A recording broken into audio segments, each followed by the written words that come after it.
रुख करते हैं दिलचस्प और अजीब खबरों की जानिब। भारत की शुमाली रियासत मिजोरम में एक वजीर की जानिब से ज्यादा बच्चों वाले वालिदैन के लिए 1 लाख रुपए नकद इनाम का ऐलान किया गया। भारतीय मीडिया के मुताबिक यूं तो कई रियासतें आबादी में कमी के लिए खसूसी मुहिम चला रही हैं, ताहम एक रियासत ऐसी भी है जहां मामला इसके बरक्स है और ज्यादा बच्चे पैदा करने वाले वालिदैन के लिए इनामात का ऐलान किया गया है। दुनिया भर में दिल जैसी मुनफरिद शक्ल वाली झीलें बहुत कम तादाद में हैं, लेकिन शायद आपको ये जानकर हैरत हो कि इनमें सबसे खूबसूरत करार दी जाने वाली झील शमशाल पाकिस्तान में वाक़या है। गिलगित बल्तिस्तान की वसी और अरीज शमशाल वादी में पहाड़ों से घिरी हुई ये खूबसूरत झील सियाहों के लिए खूबसूरत तफरीही मकाम का दर्जा रखती है, लेकिन बहुत कम लोग इस बारे में जानते हैं।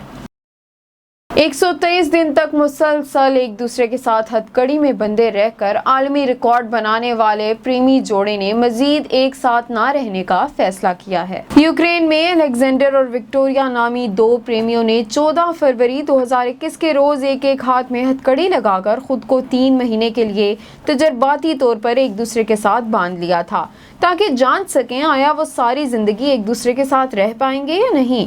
विक्टोरिया ने मीडिया से गुफ्तगू में कहा कि इन्हें जो सबक मिला है वह ना सिर्फ यूक्रेन बल्कि दुनिया भर के जोड़ों के लिए भी एक सबक है कि वो ऐसा हरगिज ना करें जो उन्होंने किया। विक्टोरिया ने शिकायत की कि मुसलसल हथकड़ी से बंधे रहने के बावजूद अलेक्जेंडर इस पर बहुत कम तवज्जो देता था।